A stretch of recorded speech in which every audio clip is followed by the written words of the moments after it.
Hii ni ziara maalum kabisa ya kamati ya siasa mkoa wa Manyara ikiongozwa na mwenyekiti wake Peter Toima Kiroya katika eneo hili la wilaya ya Mbulu. Imetembelea zaidi ya miradi 6 ambayo inaendelea kutekelezwa na serikali, na wao kama wasimamizi wa ilani hiyo ya Chama cha Mapinduzi ambayo walinadi mwaka wa 2020 wamefika basi kuangalia, je, ni kweli ilani inatekelezwa kama tulivyoahidi na kama tulivyoielekeza serikali. Miradi hiyo ya mabilioni ya fedha, miradi ya elimu, afya pamoja na miundombinu ya barabara, kamati hiyo ya siasa imeridhishwa na kutoa maelekezo ile ambayo haijakamilika basi ikamilike ili wananchi waweze basi kufurahia huduma kama ambavyo wanatarajia huduma bora kutoka serikalini mara baada ya kuahidiwa na chama hiki ambacho ni chama tawala, Chama cha Mapinduzi. Kwa niaba ya kamati ya siasa ya mkoa wa Manyara, napenda kusema kwamba leo tarehe 12 mwezi Mei tumekuwa kwenye kazi ya kutembelea wilaya ya Mbulu, halmashauri zake zote mbili, kufanya ukaguzi wa utekelezaji wa ilani ya CCM ya mwaka 2020-2025 katika halmashauri hizi zote mbili. Tumetembelea miradi 6. Kuna miradi ya elimu, miradi ya afya, miradi ya barabara, na katika miradi yote hiyo kwa ujumla utekelezaji umekwenda vizuri.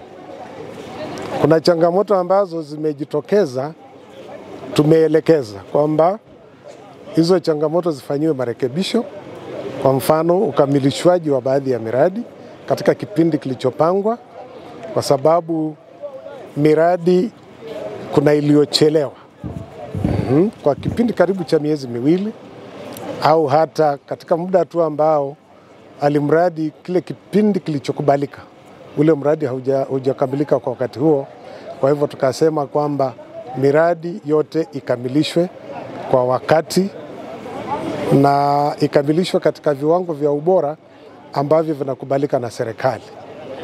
Jambo jingine ambalo tumeliona, tumeshauri ni kwamba tumekuta changamoto ya makandarasi.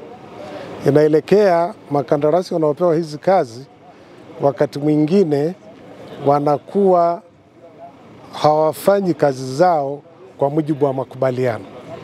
Kwa hiyo tukaelekeza kwamba ni vizuri makandarasi wafanye kazi kikamilifu kwa uaminifu kazi hizi wanazopewa na serikali, kwa sababu serikali yao imewaamini na kazi zinafanywa kwa ajili ya manufaa ya wananchi, na wananchi hawa wanasubiri sasa kuweza kuitumia miradi hii. Sasa kwa hivyo migogoro au misuguano iliyopo kwenye hizi kampuni irekebishwe, serikali isaidie kuzirekebisha kama kuna uwezekano wa kufanya hivyo, halafu tuweze kufanya kazi zetu bila shida. Kipengele kingine ni kwamba serikali ifanye kazi ya ziada wakati wa kutangaza hizi tenda. Kama kampuni hizi zinakuja na zinajulikana, wachukuliwe wale ambao ni bora zaidi. Kwa mfano, tulipokuja kwenye hii shule tumeona kwamba shida imekuwa ni hiyo. Kwa hivyo nimeongelea hicho kipengele sana. Tunaiomba serikali kusema kweli iweze kufanya right choices, kupata watu bora wanaotekeleza miradi hii ambayo ni sehemu ya utekelezaji wa ilani. Tumewakuta wananchi katika miradi hii maeneo haya, na sisi tumefurahi sana.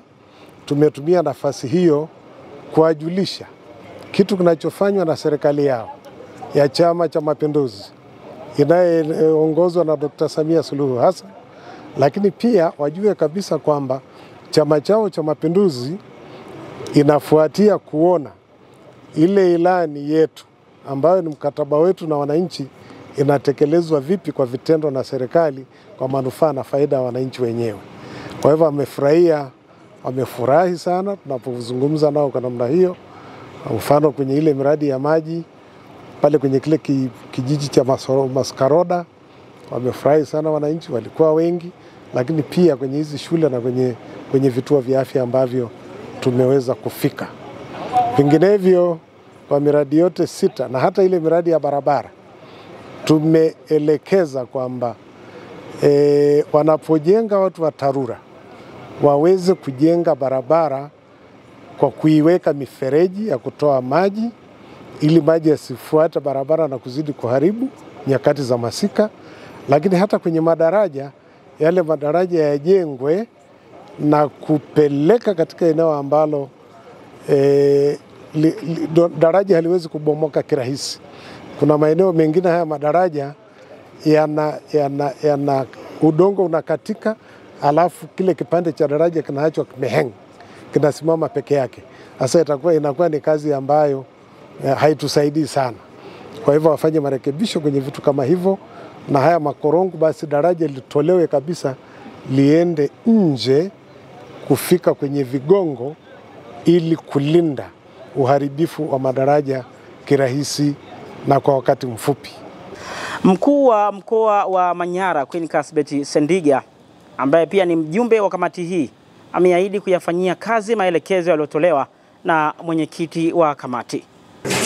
Na kimsingi kama nilivyokuambia, zile sehemu zote 5 ambazo tunakimbizana nazo tunategemea by tarehe 30 zote ziwe zimemalizika na ziwe zinafanya kazi. Kwa hiyo hapa sehemu chache zilizosalia tunamalizia pamoja na usafi. Maliza hapo panaanza kufanya kazi hata kama hakuja malizika. Wananchi wanasema nini? Haya ni maoni yao. Mimi kwa majina naitwa Andre Nathanaeli Naman, ni mwenyeji wa Basonyagwe. Tunafurahi kwamba tumepata mradi huu ambao utakuwa ni mojawapo ya mradi ambao utaleta maendeleo kwenye kijiji chetu, kwa sababu watakuja wageni, watakuja wanafunzi, kwa hiyo uchumi kwa ujumla utakuja juu kwa ajili ya hili majengo haya ya sekondari. Lakini shule hii sasa itasaidia watoto kukaa hapa na kusoma kwa ukaribu zaidi, wanatoka kwa nyumba zao, na inapunguza gharama pia kwa wazazi, kwa sababu wazazi wamewapangisha watoto kwenye ghetto, lakini sasa hivi hamna ghetto tena. Watoto watakuwa wanatoka manyumbani, gharama zile za ghetto zimeisha, na hakuna kazi ya wazazi kupeleka chakula cha wanafunzi kule kwenye ghetto zao. Kwa hiyo wanatoka nyumbani na gharama itakuwa imepungua. Pili, wazazi hao watakuwa wanafikia shuleni kwa urahisi zaidi kuliko kutafuta usafiri mpaka Haydom Dr. Olsen mpaka Mama Kari kwa ajili ya kuwaona watoto wao. Ninashukuru serikali. Sina mambo mengine makubwa.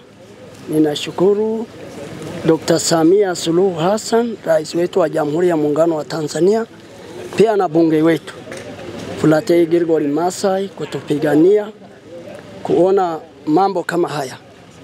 Hiyo shule ukiangalia, ukiingia huko ndani, yani ni furaha ndani ya moyo wa kila moja, kwamba watoto wetu sasa watasoma vizuri. Maana yake ni kwamba sisi shule iko kwenye kata na kijiji cha Basonyagwe iko ndani ya kata ya Haydom. Kutoka hapa wilaya ya Mbulu, mkoa wa Manyara, langu jina ni Jioni Walter, na hii ni Walter Habari.